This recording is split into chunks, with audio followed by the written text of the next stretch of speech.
Welcome back to the channel, Panda Pals. What should we talk about today? How about some love after lockup? That's right, season 6 just started, and yes, I know, I am a little behind, but let's be honest, the people on the show are way more dysfunctional than I will ever be. So, we good. Let's go ahead and meet the cast of emotional hostage situations, shall we? First up, we have Savannah and Bradly. Now, they met when her friend dragged her along to buy some of that devil's lettuce, and Savannah was like, ooh, he is a dick, but damn, he is a fine dick. He was pretty hot, but like, he was a But now I can see that's his defense mechanism. So she kept going back to him for his goods, and eventually she started giving him her goods. Now, Bradly's been in prison for the past 2.5 years because he was caught transporting pew-pews, and they've been dating for 2 of those years. He tells us Savannah is super sweet until, you know, she's not. She's just always been someone I could talk to. She's just understanding. Sometimes she's not, though, so it's like, it's a hit or a miss. Savannah is hella nervous about their future, but they've stayed together through a bunch of shit, right? His incarceration, her recovery from her addiction to meth, so she's pretty hopeful that they will get there happily ever after. If a couple can stay solid through addiction and a time of incarceration, they can make it through anything. So Bradly gets dropped off and Savannah jumps on him, and his arms must have been shaking because her first question is, am I heavy? Am I heavy? I'm tired. I'm not trying to say you're fat. I'll fight you right now. And then she surprises this man by showing him his name tattooed on her ribs, and then she starts asking rapid fire questions like, do you hate me? Am I annoying you? Do you love me? Do you want to be with me forever? I feel awkward. Do you hate me? Awkward. You don't want me to touch you? You're gonna throw up? You hate it? You want to get a divorce? Essentially, Savannah has got the human equivalent of the Zoomies. Bradly tells us he was a bit of a bad boy in his youth. He started stealing when he was just 13, and he eventually got slapped with everything from petty theft all the way to grand larceny. Like from bicycle theft to a little dash of robbery. You name it, I got it on the juvenile record. But the only thing on his adult record is this firearm charge, and to him, this is a huge win. And he goes on to justify what happened, and he's like, dude, I used to sell weed, so I needed a gun to protect myself, and one day I got pulled over because a cop thought I was drunk driving. I wasn't, okay? I was just high out of my mind. There's a big difference. And then he searched my car, he found the gun, and boom, I landed in jail. So unfair. The two say they do want to get married, but Bradly says he really wants to take it slow, and honestly, I kind of have a feeling that Savannah already has her baby registry set up and scheduled her IUD removal. What if I secretly got my IUD taken out? Let me stop. Oh my God. But eventually I'm gonna trap you. He tells us his family does not like Savannah because of her previous history with addiction, and they're very worried that she is going to be a bad influence on him and get him into trouble, which I guess I kind of would understand if he didn't have a juvie record longer than a CVS receipt and Savannah wasn't picking him up from, you know, jail. Because of Savannah's drug addiction history, they think she might be a negative influence. All I need is for her to be cordial, and we won't have any problems.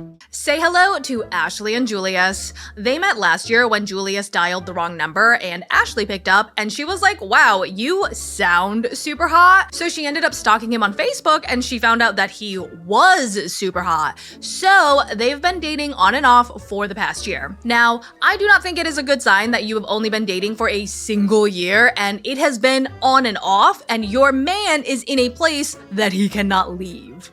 They've never met in person because she could not get approved for a visit, so he has only ever seen incredibly heavily filtered pictures of her face. We never met in person. Julius has only seen pictures of me. He's been in prison for the past 6 years because of drug trafficking, which means that he landed himself in here when he was just 19 years old. He tells us that he has never had a bond with a woman like the one that he has with Ashley, so she is his ride or die. Ashley genuinely care about me. That's the factor that really made me understand she's a girl for me, like, that's what I'm rocking with. But that did not stop him from talking to a bunch of other women. I found out he was entertaining other women. He had a lot of girls that sent him money. So Ashley found out about these other women because despite only dating him for a few months, she decided to get his name tattooed above her boobalas and post about it on all of her socials. And another woman was like, "Girly, what are you doing inking my man's name on your chest?" And when she confronted him about this, he was like, "Baby, I am using my brain and using these women to scam them out of their money, okay? You are the only one for me. But if you could do me a solid and stop posting on social media talking about how we're, dating, that would be really great." He's using girls while he's in there. He told me that he doesn't want me posting anything until he gets out. If I'm posting stuff on social media, that's gonna be detrimental to him. So when Julius is released, his mother's gonna pick him up and then he's gonna spend some time with his fam. And he was supposed to see Ashley in the afternoon, but now he's telling her he might see her, he might not. Then they hang up the phone and she says, "I love you," but he doesn't say it back. All right, love you. All right, babe. What the? And all of this has got Ashley feeling a little insecure because Julius always says "I love you," but now that he's getting released, he's suddenly incapable of saying it? Coincidence? I think not. The only reason that she thinks she's special is because she's never given him any money and he is still choosing to be with her. I refuse to be one of those girls that he's using. I've never sent Julius money at all since he's been in there. So obviously he wants me. Meanwhile, Julius is on the phone with his actual girlfriend, Alexis. The two of them met because she is besties with his sister and he told her that she was pretty when she was going through some pretty rough shit. So Julius tells Alexis that he's officially going to be paroled at his godmother's house, but he is planning on living with her. I'm gonna be paroled to my godmother's house. Yes. But I'm gonna be living with you. Okay, good. Yeah. So basically, he casually admitted that he was going to violate his parole on TV. They hang up and Alexis tells us that Julius is unlike any other man that she has ever dated. He motivated me to just get out there and just had a lot of faith in me. I know, I've never had nobody really just push me, So Alexis has only ever dated a few guys in the past, and unsurprisingly, they were all garbage. The guy that she dated right before Julius, she dated only for a few months and he was like, "Oh, I want to marry you. I want to have your kids. I'm so super duper serious about you." And so she was like, "Holy crap, I think this guy is genuine. I should really let him impregnate me." So she did. At first, it seemed like, he wanted children, he wanted a future. When it actually came into fruition, he didn't really want that. It was just words. And it sounds like he ended up leaving her because she did actually get pregnant and then she lost that pregnancy. And during this incredibly dark time in her life, she ended up meeting Julius and he said all the right things. Because I am kind of like, don't have the most confidence, but he's like, "You're great." And I'm just like, maybe you really were just sent to me from God. Ooh, I hate to break it to you, girly, but God, he does not send people up. I've been waiting for Julius for such a long time and now It's time for my man to come home. Say hello to Brooke and JK. Brooke is a reformed party girl with 2 kids by 2 men who are both MIA. My relationship history sucks. Both of their fathers said they would never just up and leave me with a child to raise, and they did it. Hence why I'm raising 2 boys by myself. She's super excited for JK to get out of jail because her boys really need a present and dependable father figure. And what says present and dependable like a man who has been in and out of jail for the past 14 years? My boyfriend JK really wants to be a dad, and I do feel like the boys need more of a father figure in their life. JK has been serving time for the past 6 years because he was caught making and selling Xannies, and then he tried to light everything on fire to destroy the evidence. Her parents stop by and they definitely don't love that she's dating JK, but what can you do? Girlie is 31 despite making decisions like she is still in high school. It's a good thing he doesn't have kids already. Not yet. That's a horrible idea. You need a hole in your head. Her mom brings up Bonnie, who is JK's best friend, and she's like, "Are you really okay with him being best friends with a girl?" And Brooke is like, "Yes, I have met her, okay? And there are definitely 0 feelings." So JK and Bonnie did date way back in high school as well, when he was 16 and she was 14. And they ended up breaking up after a year when he turned 17 because that is when he started going in and out of prison. Anyway, Brooke cannot wait to get dicked down, okay? She has already hired a babysitter to take care of her kids so that her and JK can get busy making baby number 3. First thing we're gonna do is make babies. JK can't wait to get busy. He said he don't care if Jesus is in the room or anybody. So now she's heading back home to her house where she lives with her roommate, Bonnie. Yeah, that is right. She lives with Bonnie. I've learned to know Bonnie, and I know deep down that it's nothing more than just friends. So Brooke and JK have been on and off for 3 years, and a year and a half ago when they were off, he met a woman named Alex, and JK talks about her like she is the one that got away. Alex, it was an ocean of emotion, you know what I'm saying? Man, there's been times we talk 5, 6, 7 times a day, 3-4 hour phone calls.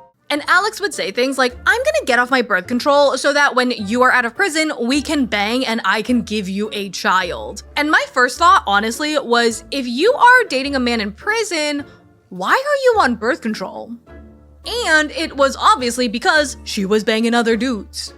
Bonnie actually ended up getting her on a recording on a phone call, admitting seeing other guys. Now, how does Bonnie have this recording? Well, because her and Alex used to be best friends and roommates.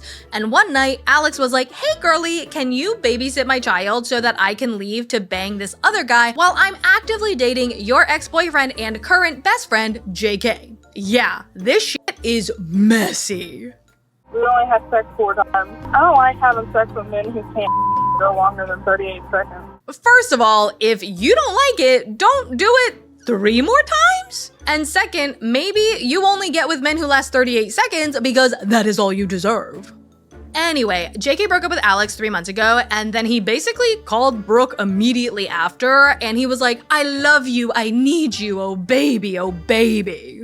Meet Quiana and Damodrick. They met back in high school, and they have been on and off for the past 10 years. Quiana tells us she has trash taste in men, and she proves it by constantly getting back with the man who has 6 kids with 3 different women. Now, Damodrick is serving a 2-year sentence for being in possession of a firearm while under felony indictment. But he is getting released early, and Quiana cannot wait, cause girly is thirsty. Damodrick is so sexy. Oh, I'll lick him right now, right here. Damn, girl, do you want some privacy and like a Damodrick-shaped dick? Damodrick tells us that he plans on proposing, but he's kind of waiting until he can afford a luxury ring fit for his queen. And considering he has 6 children with 3 different women, I honestly do not think that he could afford a quarter to put inside of a gumball machine. Quiana is fine with 2 of his baby mamas, but Joelia, the mother to 3 of his 6 kids, can't seem to crawl out of Damodrick's butthole. Joelia is still in love with Damodrick. And Joelia cannot stop posting about how much she misses his big ding-a-ling rearranging her guts. And I can see why she's completely fine disrespecting Quiana because Damodrick has cheated on Quiana twice with her, and one of those times resulted in one of his kids. And Quiana is over here like, I'm not trying to make excuses for him, and then she goes on to make a bunch of excuses for him. Damodrick cheated on me with her because he lost his best friend. He was going through a lot. Listen, I get that grief can fuck a person up and make them do a lot of things that may be out of character for them, but he cheated on you with her twice. That is not being out of character, that is just pattern behavior at that point. And it gets worse. Quiana juggles 2 jobs so that she can make enough money to spoil him, and so far she's spent somewhere in the ballpark of $20,000, basically in bribes to keep him with her. I don't feel like he's using me. I feel like he wants to give me the world and spoil me. I just have to be patient. Oh, honey. Her friend is like, listen, I used to be a dumb bitch like you back in the day, letting a dusty-ass scrub walk all over me just because he called me pretty. And Quiana is like, but I'm different, okay? He like really loves me.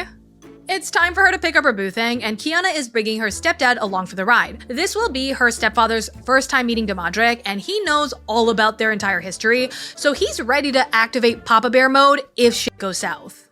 Hopefully, Damodrick is able to keep his head on straight. We will be.